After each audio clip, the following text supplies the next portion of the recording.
पहले मैं last lecture का थोड़ा सा आपको रीकैप दे देता हूं। हमने डिस्कस किया कि कंडक्टर के अंदर करंट जो कैरियर्स हैं वो है इलेक्ट्रॉन्स, फ्री इलेक्ट्रॉन्स। तो इधर जब आपने पॉजिटिव वोल्टेज दिया, इधर नेगेटिव वोल्टेज दिया, इसको बैटरी से कनेक्ट किया, तो बेसिकली इलेक्ट्रॉन्स चलते हैं फ्रॉम नेगेटिव टू पॉजिटिव, और जिस वेलोसिटी से वो मूव करते हैं उस वेलोसिटी को हमने बोला ड्रिफ्ट वेलोसिटी, जिसके दो फॉर्मूले लास्ट लेक्चर में डराइव हो चुके हैं। इलेक्ट्रिक फील्ड के साथ फॉर्मूला था charge of electron, electric field strength, mass of electron into हमने लिखा था एक सो कॉल्ड रिलैक्सेशन टाइम, वो टाइम जो दो सक्सेसिव कोलिजन्स के बीच में बीत जाता है। दूसरा फॉर्मूला हमने डराइव किया कि जो करंट इसमें फ्लो होगा that was equal to NEA into drift velocity. N was number of electrons present per unit volume of the given conductor, वो हर एक कंडक्टर का अलग अलग होगा। E is charge of electron, A is area of cross section, I mean this area। तो question आपके सामने है पेज नंबर 69 जो आपको बुकलेट सेंड की हुई है। क्वेश्चन है कि जो ड्रिफ्ट वेलोसिटी है वो आपको निकालनी है, करंट गिवन है, area of cross section given है। क्वेश्चन को ध्यान से पढ़ लीजिए और इसको पॉज करके सॉल्यूशन वैसे नीचे दिया हुआ है, I इक्वल टू NEA/VD आपको फॉर्मूला यूज करके क्वेश्चन को निकालना है। तो प्लीज कैरी ऑन, वीडियो को पॉज कर लीजिए और नोट डाउन कर लीजिए अपना बेटा। एक करंट डेंसिटी भी हमने डिफाइन की थी which was equal to current per unit area, और वो आया था इक्वल टू NEVD। इसका एक रिलेशन इलेक्ट्रिक फील्ड के साथ डिराइव कर दिया हमने। VD का वैल्यू पुट किया था इक्वल टू मैग्नीट्यूड में E into electric field by mass of electron into tau. Electric field जो है उसको अगर हम अलग लिखते हैं तो बाकी अपने पास बचेगा NE² टाउ बाय m। इसको मैंने बोला था कंडक्टिविटी, रेजिस्टिविटी का रेसिप्रोकल। अनदर इंपॉर्टेंट रिलेशन, कभी कभी यूज होगा ये। मोबिलिटी भी मैंने डिफाइन कर दी लास्ट लेक्चर में, mobility of a charge mu से नोट किया था, that was equal to drift velocity acquired per unit electric field. जो इलेक्ट्रॉन्स हैं वो यूनिट इलेक्ट्रिक फील्ड के अंडर कितने मीटर पर सेकंड का ड्रिफ्ट वेलोसिटी एक्वायर करेंगे, उसके लिए हमने लिखा था मोबिलिटी ऑफ द चार्ज। इन दोनों इक्वेशंस को कंबाइन करके हमने लिखा Ohm's law. V equal to कुछ इस तरह से आया था। लास्ट लेक्चर जिन बच्चों ने नहीं देखा है please go through that lecture first, link नीचे डिस्क्रिप्शन बॉक्स में अवेलेबल है। और यहां पे आया बेटा मास ऑफ इलेक्ट्रॉन NE² टाउ। इतने पार्ट को बोला था हमने रेजिस्टिविटी, और ये जो पूरा ब्रैकेट है इसको बोला था resistance. Sorry, V equal to IR, resistance equal to V by I। Unit था volt per ampere which we wrote as ohm. Ohm's law से ही बना हुआ है, ऐसे आप 10th क्लास से डिनोट करते आ रहे हैं, ऐसे लिखा जा सकता है। Resistivity into length into area, rho L by A, इसी को रेजिस्टेंस कहते हैं। और अगर रेजिस्टिविटी को डिफाइन करना पड़े, कभी हो सकता है क्वेश्चन आ जाए, define resistivity of a conductor, तो वैसे तो R into A by L होना चाहिए, बट डेफिनेशन कैसे लिखनी है? डेफिनेशन में लिखेंगे अगर एरिया 1 मीटर स्क्वायर का हो जाए, कंडक्टर की लेंथ भी 1 मीटर हो जाए, उस केस में रेजिस्टिविटी जो है वो रेजिस्टेंस के इक्वल हो जाएगी। अगर हम एक कंडक्टर लें जिसका area of cross section 1 metre square हो, लेंथ उसकी 1 मीटर हो, इस कंडक्टर का जो भी रेजिस्टेंस होगा वही इस कंडक्टर की रेजिस्टिविटी भी है। तो डिफाइन कर सकते हैं resistivity of a given conductor, लिख देता हूं डेफिनेशन, आपने भी नोट करना है। Resistivity of a given conductor is resistance of cylinder कह सकते हो, ब्लॉक कह सकते हो, of unit area of cross section, unit area of cross section and unit length, length भी 1 यूनिट होनी चाहिए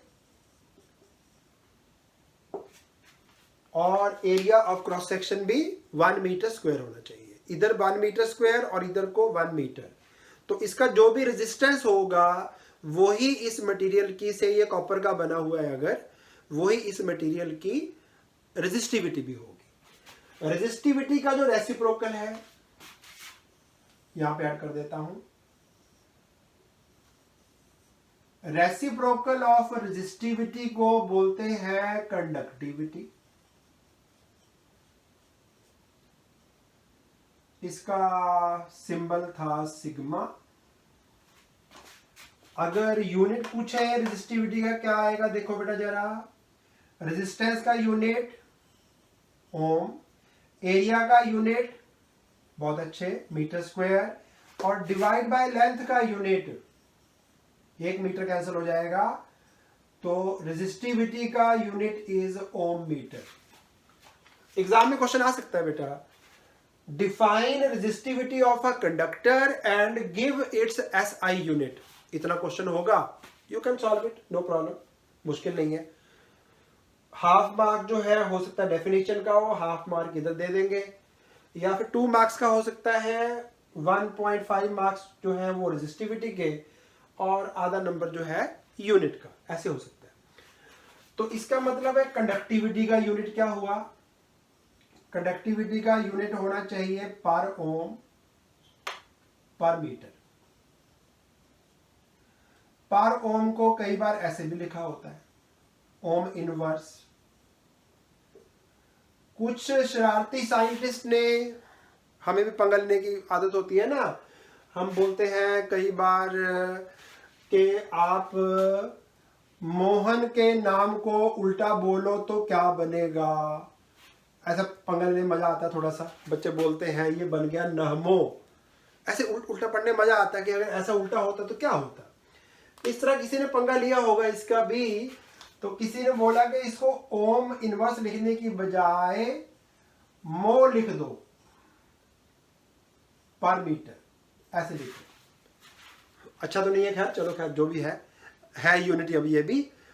पर ओम लिख सकते हैं, ऐसे लिख सकते हैं, मो लिख सकते हैं, और एक और यूनिट जो है सीमन, ये भी यूज होता है बेटा। पर ओम को ऐसे भी लिख सकते हैं, पर मीटर, और कर सकते हैं आप सीमेन को आप एस कैपिटल भी लिख सकते हैं बेटा, मैंने बड़ी तरीके बता दी, बहुत है। ऐसे लिखो, पर ओम लिखो, मो लिखो, सीमन पूरा लिखो, या फिर एस लिख दो। ये सारे यूनिट जो है वो कंडक्टिविटी के हैं। और इसी तरह बेटा रेजिस्टेंस का उल्टा कर देंगे, वो होता है कंडक्टेंस। रेजिस्टेंस का रेसिप्रोकल कंडक्टेंस, रेजिस्टिविटी का रेसिप्रोकल कंडक्टिविटी। इसको कैपिटल जी से नोट करते हैं, ये कम यूज होगा, ये ज्यादा यूज होता है। अच्छा, इसका यूनिट क्या होगा, आप यहां पे कंडक्टेंस लिख लेंगे पहले, होप के ये आपको दिख जाएगा सही से, यहां तक अपना रेंज है कैमरे का। कंडक्टेंस नजर आ गया सभी को, ठीक है। तो कंडक्टेंस का यूनिट जो है वो रेजिस्टेंस का उल्टा होगा। तो मीटर छोड़ दो, बाकी सारे यही लिख दो बेटा, पर ओम लिखो, मो लिखो, बस पर मीटर हटा दो यहां से बेटा, सारे लिख लो, सारी है ये वाले।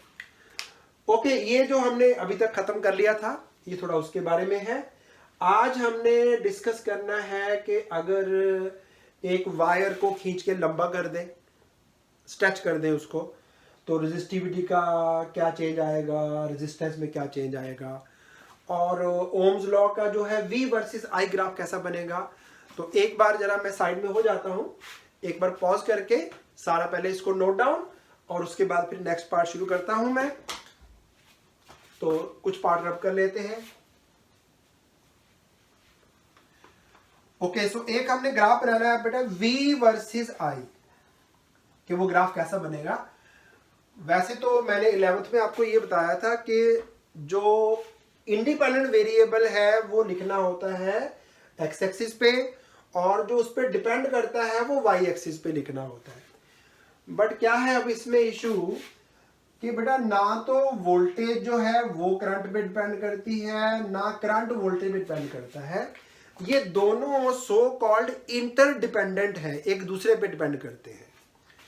अगर अपने पास यहाँ पे एक ना रेजिस्टेंस है, रेजिस्टेंस हो सकता है किसी बल्ब का हो या फिर कोई फिलामेंट, कोई भी ऐसा जो करंट को अपोज करे, ये रेजिस्टेंस है एक।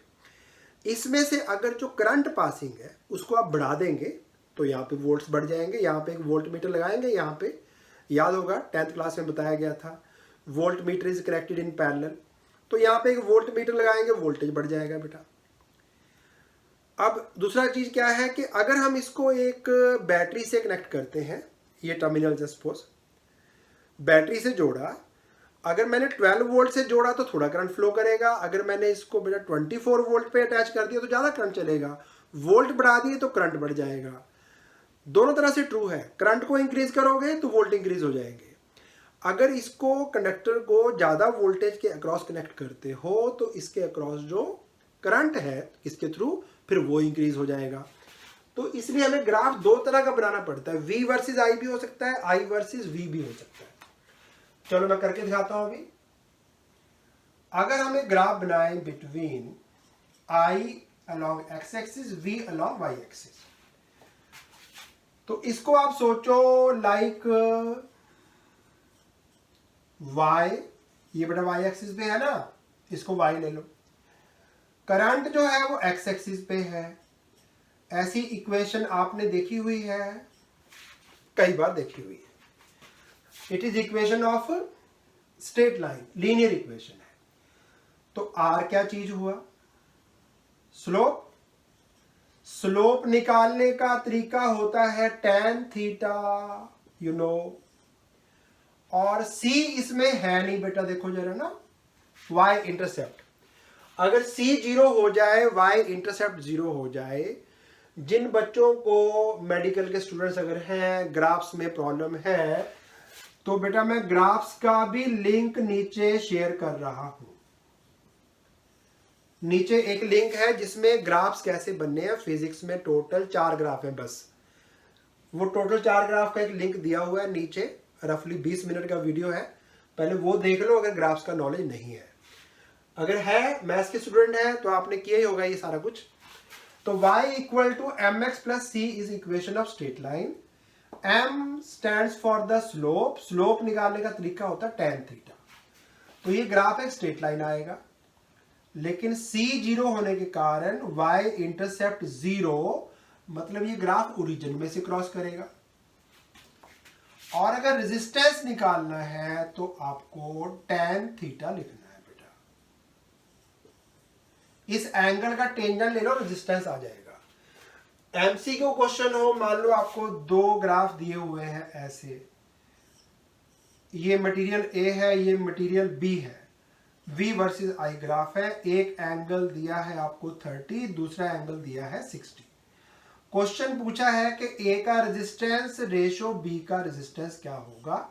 कुछ नहीं करना आपने बेटा, tan 60 अपॉन tan 30 करना है, सो इजी। tan 60 आपको आता ही है √3, और tan 30 होता है 1/√3, ये √3 ऊपर गया तो 3:1, तो इन दोनों का जो रेशो है रेजिस्टेंस का RA/RB, ये बेटा मिलेगा 3:1। बस इतना चाहिए। तो ऐसे क्वेश्चन आप MCQ में पाएंगे, आप मिलेंगे आपको ऐसे क्वेश्चन। ओके, ये तो मैंने बना दिया करंट अलोंग एक्स और voltage along y axis. But अगर कभी बाई चांस ऐसा मिले आपको करंट वाई एक्सिस पे, वोल्टेज एक्स एक्सिस पे, तो इसी इक्वेशन को मुझे ऐसा लिखना पड़ेगा, y यानी कि I equal to x into m। बेटा क्या लिखूं यहां पे, मैं इसको जरा ऐसे लिखना चाहते हैं, क्या लिखा जाए, वेरी नाइस, 1/r, बाकी जीरो तो आना ही है। तो इस ग्राफ का जो स्लोप है tan थीटा, वो रेजिस्टेंस के रेसिप्रोकल को रिप्रेजेंट करेगा। बस इतना ही फर्क है। अब ध्यान रखना, आप अपने दिमाग से सोचना है सभी ने कि अगर वोल्टेज वाई एक्सिस के लॉन्ग है, करंट एक्स एक्सिस के लॉन्ग है, उस केस में आपको tan थीटा लेना है तो रेजिस्टर निकल आएगा। अगर वोल्टेज एक्स एक्सिस के अलोंग और करंट वाई के अलोंग है, उस केस में tan थीटा जो है वो कंडक्टेंस को रिप्रेजेंट करता है। बेटा बात समझ आ गई होगी मेरा ख्याल है। 1/r क्या होता है, 1/r इज कंडक्टेंस, तो ये कंडक्टेंस को रिप्रेजेंट करता है। अगर आपने रेजिस्टेंस निकालना है तो इसका रेसिप्रोकल लेना पड़ेगा। चलिए, होप ये ट्रीटमेंट सारा समझ आ गया होगा। अब एक क्वेश्चन करते हैं, छोटा सा, इंपॉर्टेंट है, MCQ में भी आता है, बोर्ड एग्जाम में भी आता है। ये रब करने जा रहा हूं, इसके पहले आप नोट डाउन कर लीजिए। ये इक्वेशन मुझे चाहिए, ये वाली भी चाहिए, रो वाली, तो इसलिए इसको भी नहीं रब करूंगा, इसको बाद में मिटाते हैं। ये रब कर लीजिए बेटा आप, यानी मैं रब कर रहा हूं, आप नोट डाउन कर लीजिए, उल्टा बोल दिया।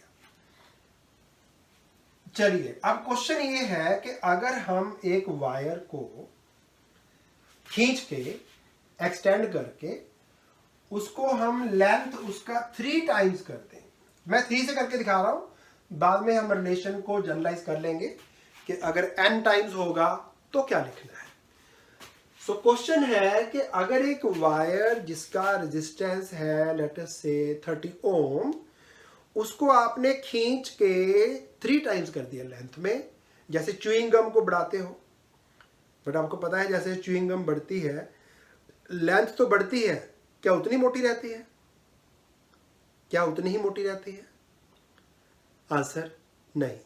जैसे खींचोगे उसका जो थिकनेस है वो कम भी तो होता जाता है। तो वो चीज हमने ध्यान में रखनी है, क्योंकि जो रेजिस्टेंस है R, उसमें लेंथ और एरिया ये दोनों चेंज होंगे तो रेजिस्टेंस चेंज हो जाएगा। हाँ, क्योंकि जो च्युइंगम है ये तो नहीं कि पहले च्युइंगम थी, खींचा खींचा खींचा और वो गोल्ड की हो गई, ऐसे थोड़ी होगा। रहेगी तो च्युइंगम ना, नहीं तो फिर मम्मा को ज्वेलर के पास क्यों लेके जाना है? च्युइंगम चबाओ, खींचो और उसका बाला बना दो बड़ा सारा बेटा। फिर चलिए, ऐसा नहीं होगा। खींचने पे यू वुड एग्री मटेरियल नहीं चेंज होगा। मटेरियल नहीं चेंज हुआ, मैंने बताया था लास्ट टाइम, कई बार बोल चुका हूं। रेजिस्टिविटी जो है ना, ये वाला पार्ट, इसमें इलेक्ट्रॉन का मास है, number of electrons per unit volume है, चार्ज ऑफ इलेक्ट्रॉन है, और रिलैक्सेशन टाइम, 2 कोलिजन्स के बीच में कितना हमें ड्यूरेशन मिला जिसमें दोबारा फिर कोलिजन नहीं हुआ, स्पीड अप होने के लिए कितना टाइम मिल गया। तो ये सारे पैरामीटर्स जो है ये लेंथ एरिया पे नहीं डिपेंड करते। तो रेजिस्टिविटी ने नहीं चेंज होना। जैसे आप खींचोगे, कॉपर की वायर है तो वो खींचने पे भी कॉपर ही रहेगा, तो कॉपर रहेगा, दैट मीन रेजिस्टिविटी में कोई चेंज नहीं आएगा। Very nice. तो क्वेश्चन लिखता हूं मैं, if a wire of let us say 40 ohm is stretched to 3 times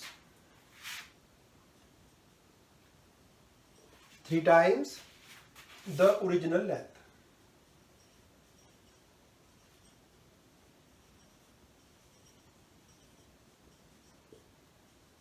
what happens to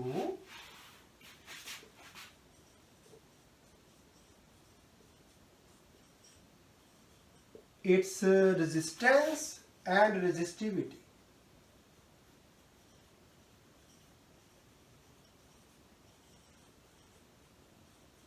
resistance and resistivity. चलिए क्वेश्चन पहले आप नोट डाउन कर लीजिए, फिर उसके बाद हम आते हैं सॉल्यूशन पे।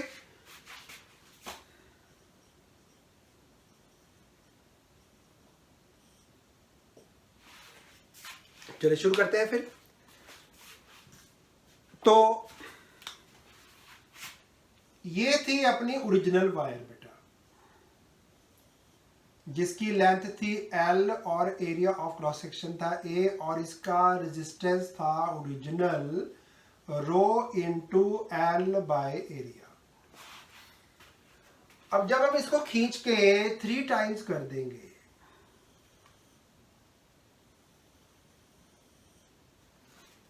यहां मैं लिख देता हूं ऑन स्ट्रेचिंग, जब हमने खींच के इसका लेंथ 3 टाइम्स कर दिया, तब भी क्या चीज नहीं चेंज होगी, बहुत सारे बच्चों को पता है, वॉल्यूम नहीं चेंज होगा। बेटा आप चपाती को पहले बॉल बनाते हैं, उसकी डो की बॉल बना के फिर उसको आप रोल कर देते हो, तो रोल करने पे चपाती का एरिया तो बढ़ जाता है, थिकनेस कम हो जाती है, वो अलग इशू है, लेकिन चपाती का जो मटेरियल है, वॉल्यूम है, जो उसके अंदर फ्लोर है, वो सेम ही रहेगा बेटा, वो थोड़ी चेंज हो जाएगा।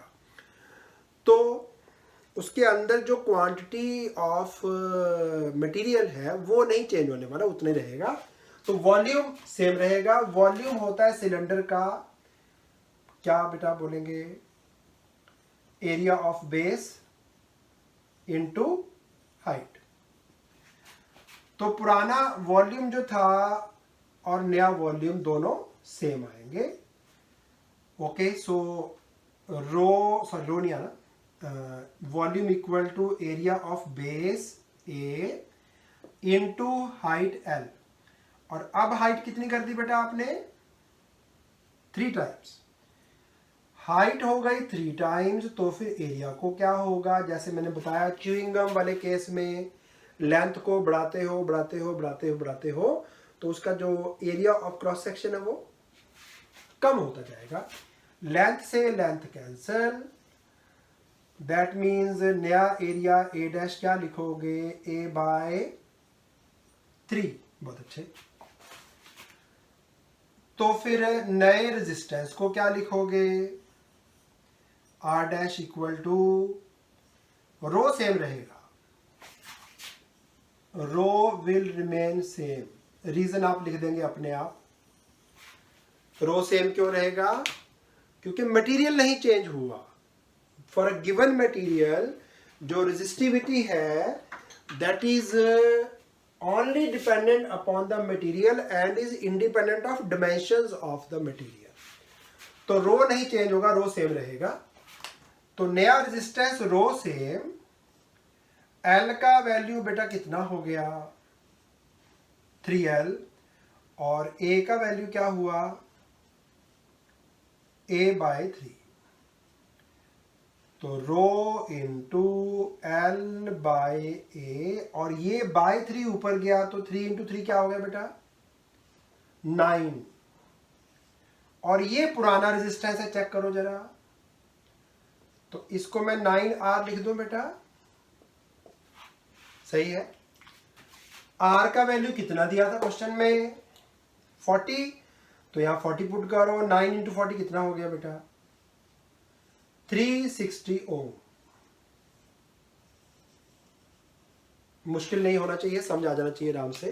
दोबारा फिर देख लो, एक वायर थी जिसका रेजिस्टेंस था 40 ओम, इसको हमने खींच के लेंथ इसका 3 टाइम्स कर दिया। लेंथ को 3 टाइम्स करने पे रेजिस्टेंस में और रेजिस्टिविटी में क्या चेंज आया, रेजिस्टिविटी नहीं चेंज होगी क्योंकि अभी वही मटेरियल है, no change. R equal to rho into L by A होता है, पुराना फॉर्मूला हो गया, बार बार यूज होगा ये। खींचने पे क्या चीज कांस्टेंट रहेगी, एक तो रेजिस्टिविटी चेंज नहीं होगी, एक इसका जो मटेरियल का वॉल्यूम है वो नहीं चेंज होगा।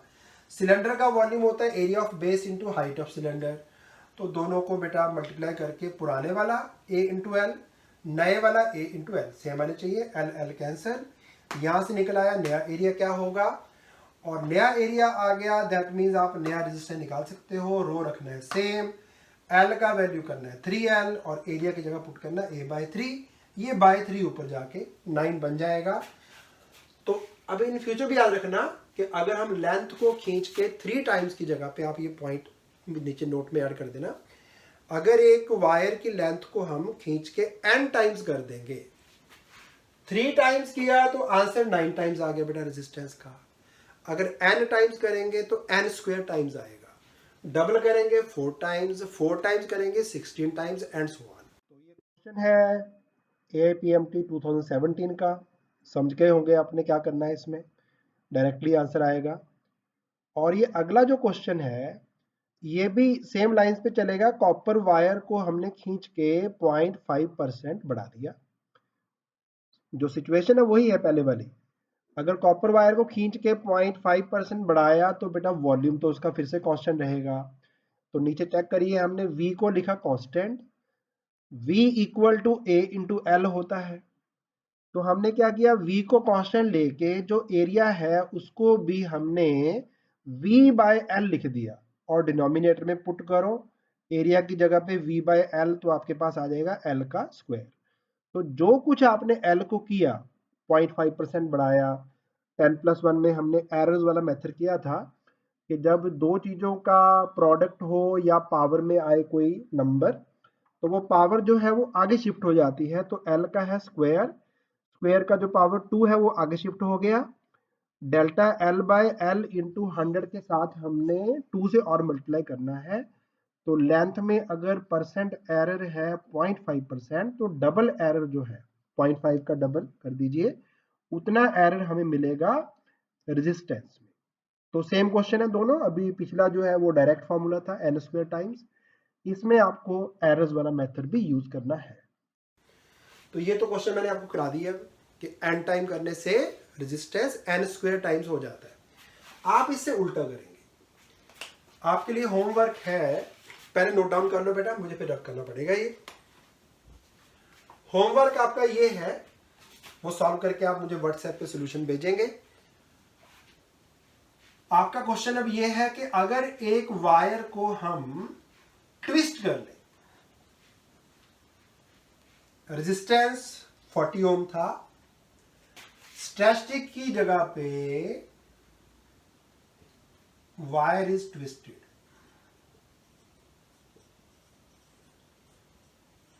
To make length 1/4 times. Length को घटाना है बेटा इस बार। ये देखो, अगर एक वायर को मैं डबल ट्विस्ट कर दूं इस तरह से बेटा,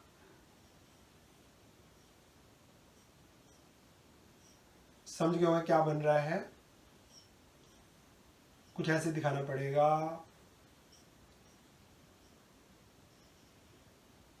लाइक दिस। ये हमने वायर को फोल्ड करके डबल करके ट्विस्ट कर दिया, ऐसे डबल नहीं करना, आपने 1/4 लेंथ करनी है। तो इस तरह से लेंथ जो है वो L/4 रह जानी चाहिए, जो कि पहले L थी। एरिया ऑब्वियस है बेटा, यहाँ पे अभी मैंने 2 दिखाए क्योंकि आपने ट्विस्ट करके यहाँ पे 4 पीस क्रिएट करने हैं, तभी लेंथ जो है वो 1/4 होगी, इस तरह से। ऐसे 4 बार करना बेटा, पूरी ऐसे थी ना, पहले हाफ हाफ कर दी, फिर ये जो लंबा पीस बन गया इसको फिर ऐसे मोड़ दिया और इसको यूं यूं घुमा दिया बेटा, तो लेंथ रहेगी 1/4। अब देखो जरा ध्यान से, यहाँ पे पहले एरिया ए की था A, अब A A A A 4 बार आ गया बेटा, या पहले की तरह कर लो, वॉल्यूम सेम रखना है, पुराना एरिया A, पुरानी लेंथ L, नई लेंथ L/4 और नया एरिया A' आपको निकालना है। L से L कैंसिल, देखो जरा 4 इधर आ जाएगा, A' equal to 4 times A, बस इसके आगे नहीं बताऊंगा, बाकी आपका होमवर्क है, आगे अपने आप करो। रेजिस्टिविटी फिर वही, मटेरियल नहीं चेंज हुआ तो रेजिस्टिविटी अब भी सेम ही रहेगी, नो चेंज। आगे अपने आप सॉल्व करेंगे इसको। चलिए अब बेटा क्वेश्चन आता है कि resistance, resistivity,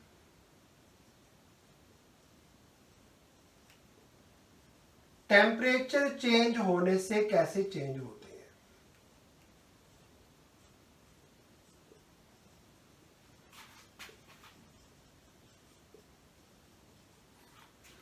variation with temperature. Okay, so resistance को हमने लिखा आज भी rho into L by A, और रो का जो फॉर्मूला था that was mass of electron, number of electrons per unit volume, E square, relaxation time into L by A. ये रेजिस्टेंस का बेटा फॉर्मूला था अपना। अब बेटा गर्म करने पे अगर हम थर्मल एक्सपेंशन को छोड़ दें, माइनर चेंज लेंथ में आ सकता है। मास ऑफ इलेक्ट्रॉन में कोई फर्क नहीं पड़ेगा, टेम्परेचर चेंज होने से इलेक्ट्रॉन का चार्ज भी नहीं चेंज होगा। एन का जो वैल्यू है, एन मतलब number of electrons per unit volume, वो भी नहीं चेंज होंगे टेम्परेचर चेंज होने से। एक गिवन मटेरियल में लाइक सोडियम में, हर सोडियम ने एक इलेक्ट्रॉन देना है, तो अगर उसमें Avogadro number of sodium atoms हैं तो उस सैंपल में बेटा 10 पावर 23 के ऑर्डर के इलेक्ट्रॉन्स हैं, तो वो उतने ही रहेंगे, वो भी नहीं चेंज होंगे। तो number of electrons per unit volume वो भी नहीं चेंज होने वाला। अब रह गया बेटा रिलैक्सेशन टाइम। रिलैक्सेशन टाइम मैंने बताया था लास्ट लेक्चर में कि दो सक्सेसिव कोलिजन्स के बीच में इलेक्ट्रॉन कितना डिस्टेंस ट्रेवल करता है। उस डिस्टेंस के लिए टर्म है called free path. Free path ये पढ़ा होगा केमिस्ट्री में थोड़ा बहुत कहीं ना कहीं। Free path distance between two successive collisions, +1 में जो चैप्टर था अपना काइनेटिक थ्योरी ऑफ गैसेस, वहां भी आया था। और दो कोलिजन्स के बीच में जो टाइम बीतता है बेटा, उसको रिलैक्सेशन टाइम बोला था हमने। तो ये टाइम का ही चक्कर है कि रेजिस्टेंस में चेंज आता है। हमने डिस्कस की लास्ट लेक्चर में so called thermal velocities. Obvious है बेटा, थर्मल वर्ड आ गया तो इसका टेम्परेचर के साथ रिलेशन होगा। टेम्परेचर बढ़ेगा तो थर्मल वेलोसिटीज बढ़ेंगी, थर्मल वेलोसिटी बढ़ेंगी, दैट मीन्स जो इलेक्ट्रॉन की स्पीड है बेटा वो इंक्रीज हो गई, लेकिन दो लैटिस एटम्स के बीच में डिस्टेंस तो सेम ही रहेगा ना। तो सेम डिस्टेंस को अगर हम ज्यादा स्पीड से ट्रेवल करें तो टाइम कम लगता है। अभी लॉकडाउन की कंडीशन में काफी सारे जो अपने मजदूर भाई हैं वो पैदल ही चल पड़े बेचारे। पैदल चल पड़े तो उनकी स्पीड जो है वो वॉक करने की वो तो बहुत कम है, ट्रक के कंपैरिजन में या बस के कंपैरिजन में या ट्रेन के कंपैरिजन में स्पीड कम है, डिस्टेंस उतना ही है बेटा। बिहार जो है वो पंजाब के पास तो नहीं आ सकता लॉकडाउन के कारण ना, तो डिस्टेंस उतना ही है लेकिन स्पीड कम होगी। स्पीड कम होगी तो बेचारों को पहुंचने के लिए लग रहे हैं 15-15 दिन बेटा। तो वही चीज है बेटा, डिस्टेंस उतना ही है, स्पीड ज्यादा हो जाएगी, टेम्परेचर बढ़ेगा अगर तो थर्मल वेलोसिटी इंक्रीज होगी। थर्मल वेलोसिटी इंक्रीज होगी तो सेम डिस्टेंस कवर करने के लिए टाइम यानी कि रिलैक्सेशन टाइम ये कम हो जाएगा। तो बेटा डिनोमिनेटर अगर रिड्यूस होगा तो आंसर जो है वो इंक्रीज होगा। सो मैं अभी लिख रहा हूं इन conductors resistance increases with increase in temperature, increases with increase in temperature। अब एक फॉर्मूला भी है इसका छोटा सा, कारण समझ गए। रिलैक्सेशन टाइम जो है वो कम हो जाता है, डिनोमिनेटर छोटा हो गया तो रेजिस्टेंस बढ़ना है, बाकी कोई पैरामीटर चेंज नहीं होता इनमें से। चलिए ये तो हो गया बेटा कनेक्टर का रेजिस्टेंस वो क्या होता है टेम्परेचर के साथ। अब वो कितना हो जाता है रेजिस्टेंस, तो गिवन टेम्परेचर T पे रेजिस्टेंस जो है उसको हम लिखते हैं resistance at 0 degree C into 1 plus alpha into नया टेम्परेचर जो भी होगा। बेटा R naught is resistance at 0 degree C, और करंट टेम्परेचर टी पे कितना रेजिस्टेंस होगा उसका फॉर्मूला है ये। और अल्फा को ऐसा फॉर्मूला थोड़ा सा आपने देखा हुआ है, लास्ट ईयर हमने पढ़ा थर्मल एक्सपेंशन ऑफ मटेरियल्स, वहां भी कुछ आया था, नई length equal to old length into 1 plus alpha into change in temperature. तो अल्फा जो है उसको बोलते हैं temperature coefficient of resistance, temperature coefficient of resistance बोलते हैं बेटा अल्फा को। यूनिट क्या होना चाहिए बेटा, ये डिमेंशनलेस क्वांटिटी है, वन में डिमेंशनलेस चीज ऐड होगी, तो टी है टेम्परेचर, तो अल्फा का यूनिट जो है वो होना चाहिए पर डिग्री सी। पर केल्विन में लिख सकते हैं क्योंकि ये टी जो है बेसिकली टेम्परेचर डिफरेंस है, नया टेम्परेचर माइनस 0 डिग्री सी, तो difference of temperature kelvin scale पे और सेल्सियस स्केल पे सेम ही होता है, तो ऐसे भी लिख सकते हैं, दोनों सही है। ओके, अब ये तो होगी बात कंडक्टर्स की। कभी कभी आपसे पूछा जाएगा कि सेमी कंडक्टर्स के रेजिस्टेंस को टेम्परेचर के साथ क्या होता है। सेमी कंडक्टर्स का जो रेजिस्टेंस है एज वेल एज रेजिस्टिविटी, बेटा ये रेजिस्टिविटी भी तो है, इसमें भी तो टाउ आ रहा है ना, रेजिस्टिविटी के लिए भी सेम रिलेशन है, रो एट टेम्परेचर टी लिख देता हूं equal to rho at 0 degree C into 1 plus alpha into T. Same formula resistivity के लिए भी है। अगर आप रेजिस्टेंस का वैल्यू यहाँ पे पुट करेंगे दोनों साइड पे, तो M N E square L A ये सब कैंसिल हो जाएंगे बेटा, ये अंदर का पार्ट रह जाएगा। अगर आप इनको काट दोगे तो रेजिस्टिविटी का फॉर्मूला निकल आएगा, अगर आप एल ए को नहीं काटते हो तो रेजिस्टेंस रह जाएगा। ये पूरा का पूरा यहाँ लिखिए, ये मत लिखिए, ये वाला लिखो बेटा, ये बेटर। रो नए वाला इंटू एल बाय ए, रो पुराने वाला into L by A, L L cancel, A cancel, ये निकल आएगा। चलिए अब बात कर रहे हैं सेमीकंडक्टर्स की। सेमीकंडक्टर्स का मैंने आपको थोड़ा सा आइडिया दिया था, electrons and holes. 0 degree 0 kelvin पे वैलेंस बैंड पूरा बड़ा होता है। केमिस्ट्री में अगर पढ़ा है तो बहुत अच्छा है, नहीं पढ़ा तो भी कोई बात नहीं है। एक वैलेंस बैंड रहता है और एक कंडक्शन बैंड रहता है। 0 डिग्री सी पे वैलेंस बैंड पूरा भरा हुआ होता है, कंडक्शन बैंड पूरा खाली होता है। जैसे टेम्परेचर बढ़ता है, कुछ इलेक्ट्रॉन्स वैलेंस बैंड से जिनकी एनर्जी ज्यादा होती है वो कंडक्शन बैंड में शिफ्ट हो जाते हैं, तो कंडक्शन बैंड में थोड़े से इलेक्ट्रॉन आ जाएंगे और पीछे वैलेंस बैंड में थोड़े से होल्स रह जाएंगे। तो होल्स और इलेक्ट्रॉन का नंबर इसमें ज्यादा नहीं होता, नंबर अच्छा नहीं होता बेटा, नंबर कम, ये वाला डिनोमिनेटर छोटा, तो रेजिस्टिविटी ज्यादा होती है इनकी, तभी तो इनको सेमी कंडक्टर्स कहते हैं। ये बढ़िया कंडक्टर नहीं है, इनकी रेजिस्टिविटी काफी ज्यादा है इनके कंपैरिजन में, लेकिन इनका रेजिस्टेंस, इनकी रेजिस्टिविटी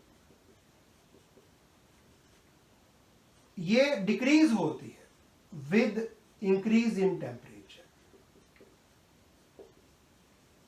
अच्छा, वो क्यों होती है, उसके पीछे रीजन क्या, ये रीजन तो है, यहां भी रिलैक्सेशन टाइम इनका भी कम होगा, लेकिन टेम्परेचर बढ़ने से और इलेक्ट्रॉन्स वैलेंस बैंड से कंडक्शन बैंड में आ जाएंगे, तो नंबर ऑफ चार्ज कैरियर्स और ज्यादा इंक्रीज, नीचे भी इंक्रीज। तो अगर ये नंबर यानी कि डिनोमिनेटर बड़ा हो गया, डिनोमिनेटर बड़ा होने से रेजिस्टेंस छोटा होगा, इसका भी चेंज आएगा, लेकिन इसका चेंज जो है वो माइनर है और इसका चेंज ड्रास्टिक है, बहुत बड़ा। तो ये इसके इफेक्ट को डोमिनेट करता है। ये वाला जो है नंबर का बढ़ना, वो रिलैक्सेशन टाइम के कारण जो रेजिस्टिविटी टेम्परेचर इंक्रीज हो रही थी उसका इंक्रीज थोड़ा सा आएगा, लेकिन यहाँ पे जो नंबर ये बढ़ेगा उससे रेजिस्टिविटी कम होगी, ये चेंज बहुत बड़ा है।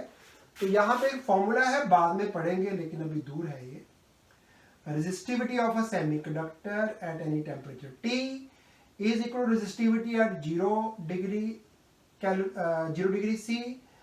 यहाँ पे एक फॉर्मूला रहता है energy gap, actually valence band और कनेक्शन बैंड के बीच में कुछ खाली जगह है जहां पे कोई एनर्जी लेवल एग्जिस्ट नहीं करता, डिवाइड बाय के इज बोल्ट्जमैन कांस्टेंट, थोड़ा पढ़ा हुआ आपने last year, thermal properties of matter, Boltzmann constant into absolute temperature. ये फॉर्मूला है सेमीकंडक्टर्स का रेजिस्टिविटी का विद इंक्रीज इन टेम्परेचर। तो ये टी डिनोमिनेटर में है, डिनोमिनेटर जैसे जैसे बढ़ेगा, डिनोमिनेटर बढ़ेगा तो ये पावर छोटी होती जाएगी, पावर छोटी हो जाएगी तो ये ओवरऑल वैल्यू भी कम हो जाएगी। अब ये क्वेश्चन है 2019 का, आपकी जो बुकलेट आपको पीडीएफ फॉर्म में सेंड की हुई है उसमें पेज नंबर मेंशन्ड है ऊपर। तो क्वेश्चन है कि एक है कंडक्टर और एक है सेमीकंडक्टर। कंडक्टर का रेजिस्टेंस टेम्परेचर चेंज होने से कैसे चेंज होता है उसका भी ग्राफ बनाइए, रेजिस्टिविटी कैसे चेंज होती है। और सेमीकंडक्टर्स अभी समझा के हटा हूं कि उनकी resistivity with increase in temperature कम होती चली जाती है। तो ये दोनों ग्राफ भी आप अभी जो टॉपिक चल रहा है आपका उसमें नोट डाउन कर लीजिए और आंसर आपके सामने है। साथ में पूछा गया है कि ये क्यों ऐसा होता है कि कंडक्टर्स की रेजिस्टिविटी जो है वो टेम्परेचर बढ़ने से बढ़ती क्यों है, उसको एक्सप्लेन करिए। तो एक्सप्लेनेशन अभी मैंने समझाई आपको, रिलैक्सेशन टाइम का चक्कर है, टेम्परेचर बढ़ने से रिलैक्सेशन टाइम हो जाता है कम और उससे जो रेजिस्टेंस है, रेजिस्टिविटी है, ये दोनों इंक्रीज हो जाते हैं। इसलिए कंडक्टर्स का resistance with increase in temperature, conductors की resistivity with increase in temperature दोनों इंक्रीज होंगे, जैसा कि लेफ्ट वाले ग्राफ में दिखाया हुआ है। राइट वाले में सेमीकंडक्टर है, सेमीकंडक्टर जो है उनका रिलैक्सेशन टाइम का चक्कर तो है ही है, लेकिन एज बताया मैंने आपको कि जो number of electrons per unit volume है, चार्ज कैरियर्स का जो नंबर है वो टेम्परेचर बढ़ाने से बढ़ जाता है। तो वो बढ़ा, उसके कारण बेटा जो रेजिस्टिविटी है वो विद इंक्रीज इन टेम्परेचर कम होती चली जाएगी। तो इसको भी पॉज करिए एक बार और नोट डाउन करिए। अब मुझे आपको एक प्रैक्टिकल चीज बतानी है। वो प्रैक्टिकल चीज बेटा ये है कि अपने घर में एक इलेक्ट्रिक आयरन होती है, प्रेस बोलते हैं हम उसको शॉर्ट में।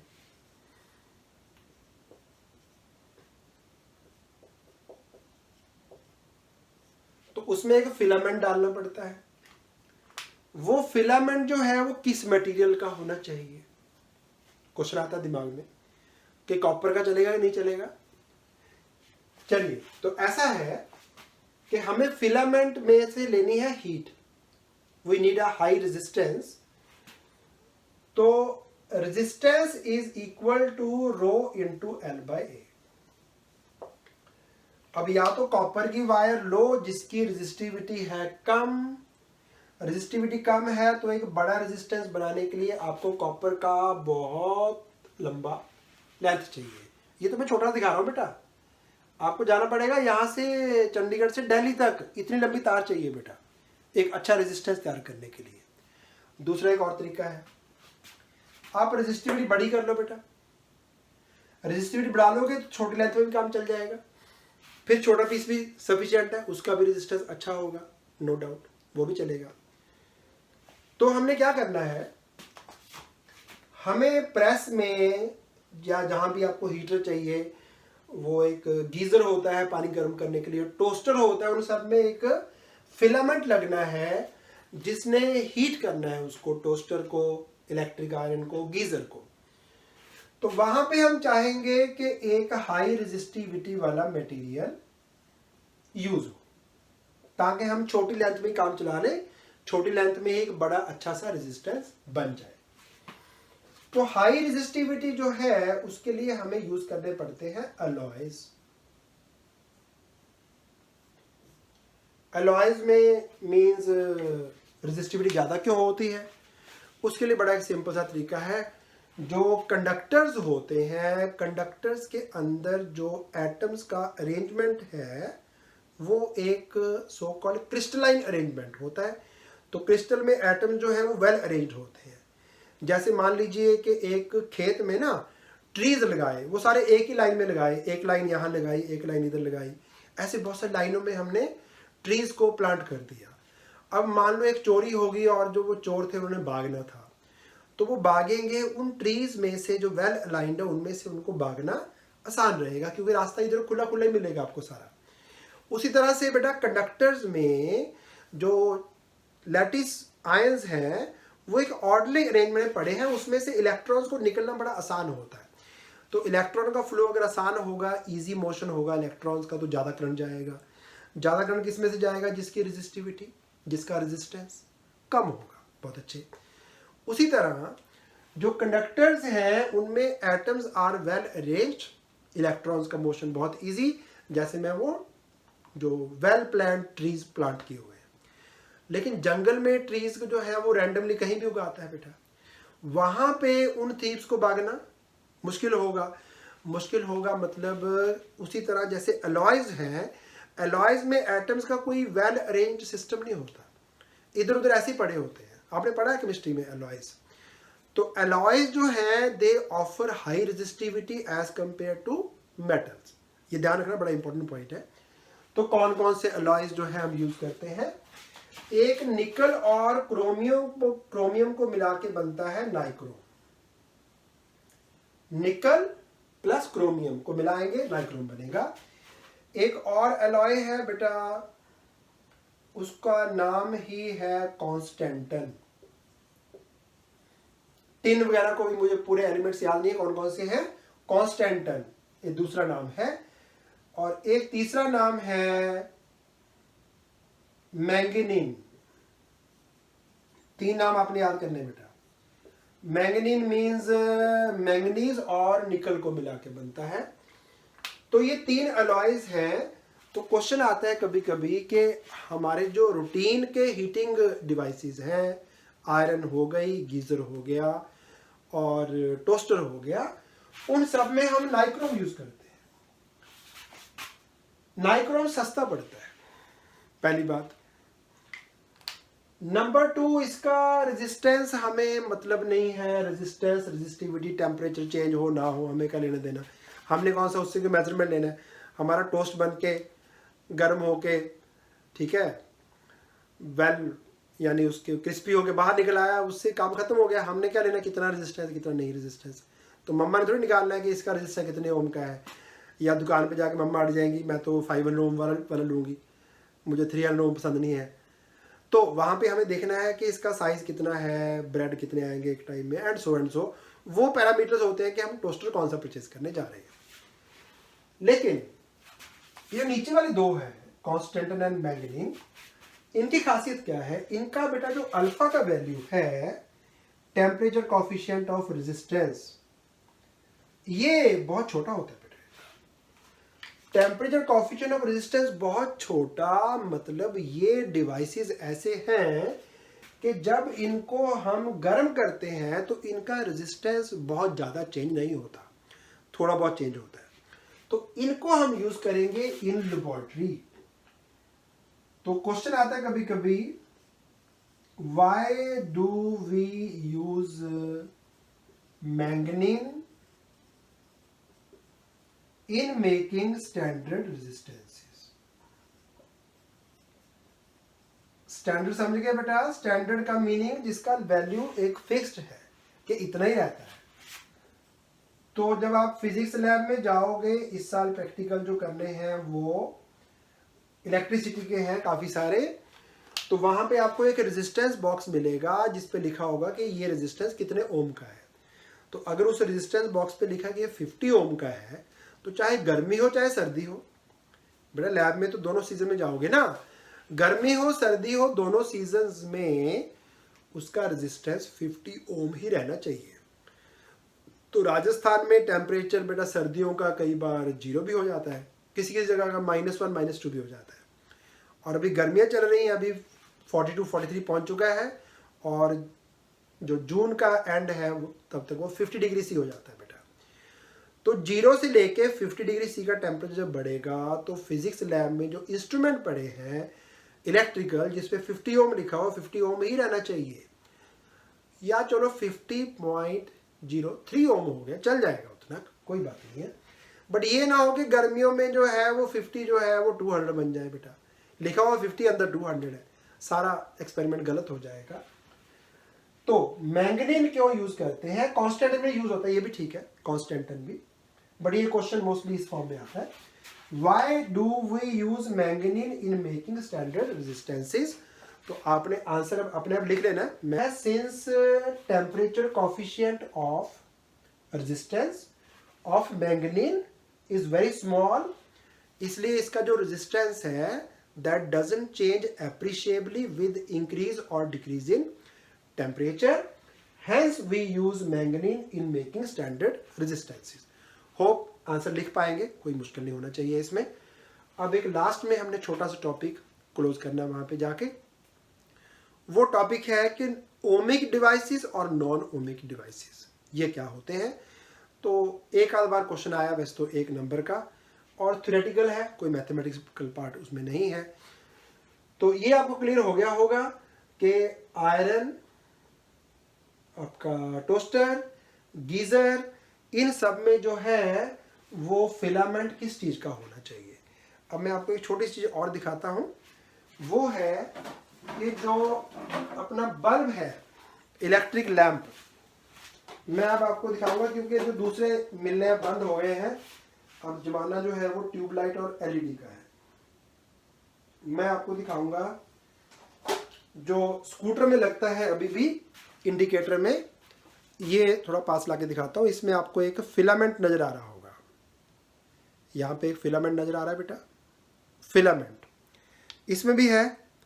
ये फ्रंट की लाइट है, इसमें 2 फिलामेंट होते हैं। एक फिलामेंट जो है इधर को है, अभी वो तो इसका गिर गया, रीज़न बीइंग के ये ख़राब हो गया अब। और एक फिलामेंट आपको यहाँ पे ऐसे कर्व शेप में नज़र आ रहा है। एक यहाँ पे जो पत्ती सी नज़र आ रही है उसका काम है लाइट को नीचे की ओर डालना, जिस टाइम आप स्कूटर को लाइट को डिपर मोड में, यानी कि डिप मीन्स नीचे को डुबाना है लाइट को, ताकि सामने वाले की आंखों में ना पड़े, क्योंकि उसका भी देखने का हक है। आप जानते हैं कि लाइट जब आंखों में पड़ती है तो क्या होता है, प्यूपिल अपना श्रिंक हो जाएगा, श्रिंक हो जाएगा तो जितनी लाइट जो है इधर से आनी चाहिए थी मुझे मेरी आंखों में उतनी नहीं आ पाएगी, तो मैं रात को क्लियर नहीं देख पाऊंगा। तो देखना सभी का राइट है रोड पे, तो दूसरे की आंखों में लाइट नहीं डालना। इसलिए आपको बताया था +1 में कि कुछ ट्रक वाले जो हैं वो, क्योंकि ट्रक कई बार ना फ्रंट से तो ऐसे दिखता है ट्रक, ये टॉप हो गया, शीशा हो गया, इंजन हो गया, लाइट्स हो गई, पहिए हो गए, आगे से तो ऐसे दिखता है।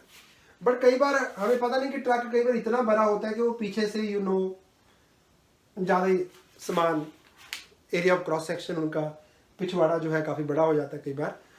तो अगर आप यहाँ से स्कूटर लेके जाएंगे तो हो सकता है कि आप स्कूटर के साथ उसमें उलझ जाएं।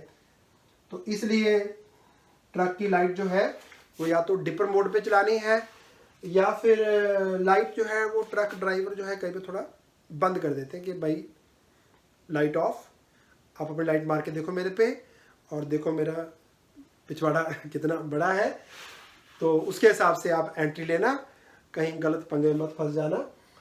तो डिपर जो है उसका काम है कि लाइट जो है वो ऊपर की ओर ना पड़े, तो इसमें यहाँ पे एक ना छोटा सा पीस लगा होता है, पत्ती सी लगी होती है।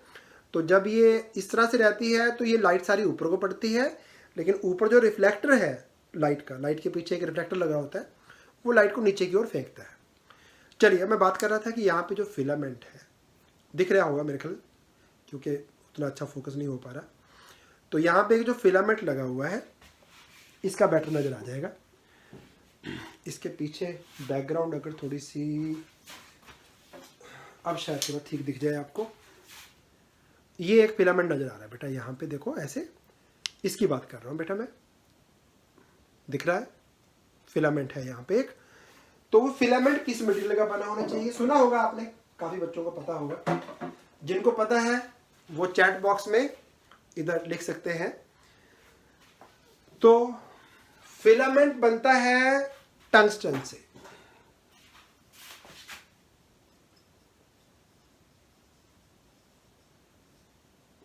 टंगस्टन, ऐसा क्यों? इसकी भी रेजिस्टिविटी बहुत अच्छी है, यानी कि बहुत लंबी तार यूज करने की जरूरत नहीं है, छोटी तार से भी काम चल जाएगा। रेजिस्टिविटी ज्यादा है, छोटे से लेंथ का अच्छा रेजिस्टेंस बन जाएगा, नंबर 1। नंबर 2, टंगस्टन का जो मेल्टिंग पॉइंट है वो बहुत हाई है। जब हम कहते हैं ना बल्ब फ्यूज हो गया, तो बल्ब में बेटा इतना हीट बन गया कि ये मेल्टिंग पॉइंट से भी ऊपर निकल गया और ये मेल्ट हो गया। फ्यूज होने का मतलब होता है मेल्ट हो जाना। To get fused means to melt. तो इसका melting point should be high, तो वो टंगस्टन का हाई होता है। लेकिन जो अपनी सो कॉल्ड फ्यूज वायर होती है, फ्यूज वायर में हम काफी चीजें मिक्स कर लेते हैं, और मिक्सचर जो है वो ऐसा होना चाहिए कि उसका melting point should B low. Tungsten का इधर melting point should be high, high melting point. तो टंगस्टन यूज करते हैं ताकि मेल्टिंग पॉइंट अच्छा मिले, और फ्यूज वायर में एक अलॉय यूज करना है जिसकी रेजिस्टिविटी भी अच्छी होनी चाहिए, गर्म भी हो वो, जब करंट ज़्यादा आ जाए तो, और गर्म होकर मेल्ट हो जाए, मेल्ट होकर वो फ्यूज हो जाए, यानी फ्यूज उड़ गया। वो तो हम कहते हैं फ्यूज उड़ गया, उड़ता थोड़ी है बेटा। फ्यूज बेसिकली फ्यूज हो गया, मेल्ट हो गया, यानी उसके दोनों पीस मेल्ट हो गए। आपको याद होगा सरफेस टेंशन। सरफेस टेंशन से क्या होता है कि जो चीज़ लिक्विड फॉर्म में है वो अपने आप को स्फीयर बनाने की कोशिश करती है। तो जो वायर सिलेंड्रिकल थी वो अगर स्फीयर बनने की कोशिश करेगी तो क्या होगा, 2 पीस हो जाएंगे, तो यहाँ से कनेक्शन खुल जाएगा। इसलिए उसको फ्यूज वायर कहते हैं, क्योंकि वो वायर जो है वो मेल्ट हो जानी है, फ्यूज हो जानी है। चलिए अब लास्ट पार्ट पे आते हैं। Last part is ohmic and non ohmic devices. Ohmic and non ohmic devices.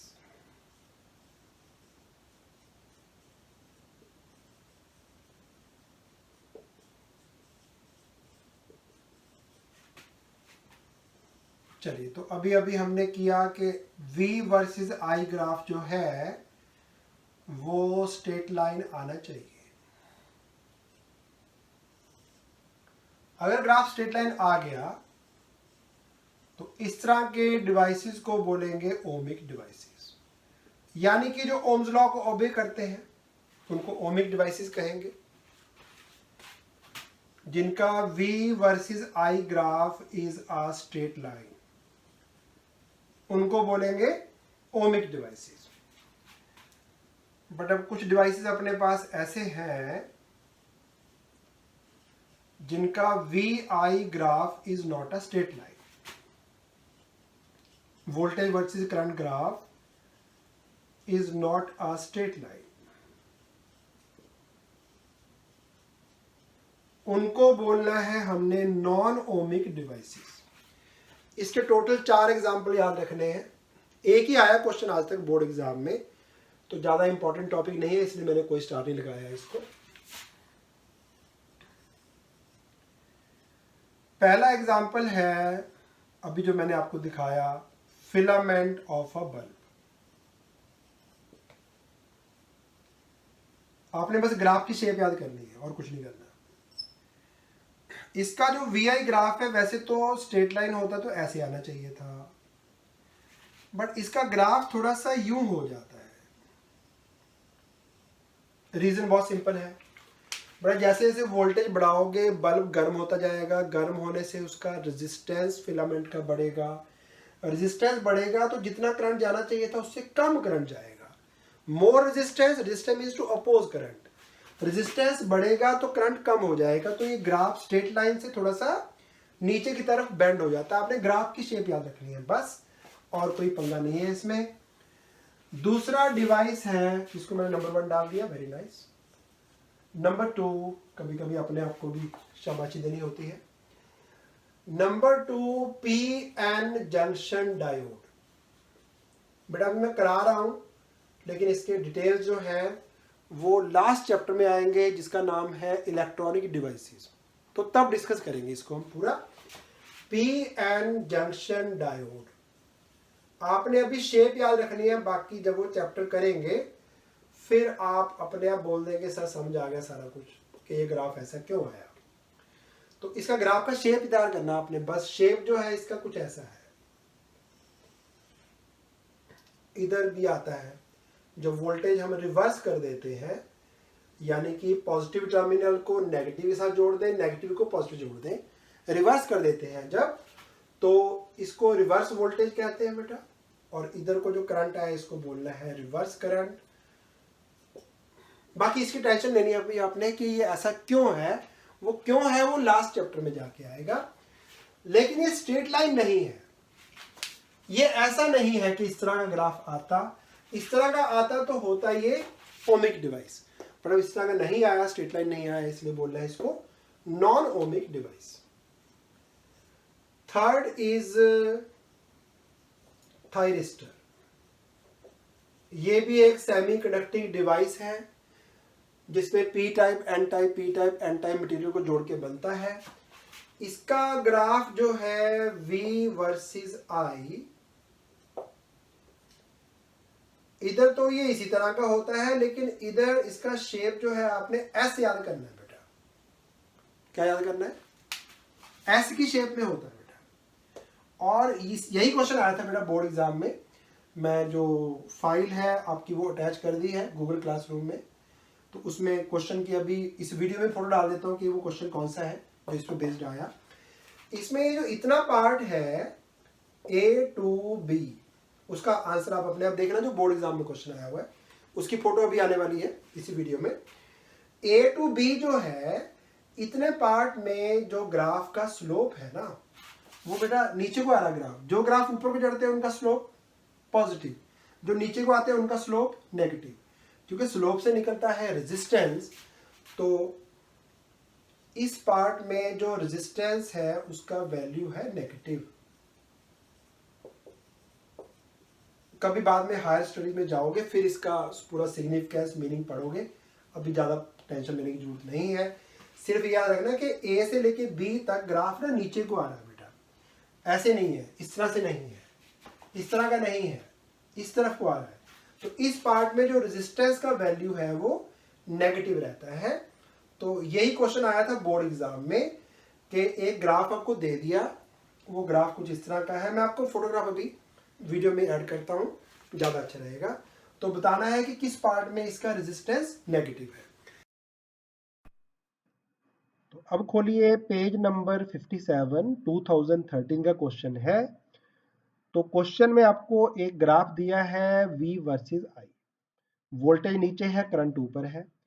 आपको बताना है कि किस रीजन में जो रेजिस्टेंस है इसका वो नेगेटिव रेजिस्टेंस है, रीजन ऑफ नेगेटिव रेजिस्टेंस आपको ढूंढना है।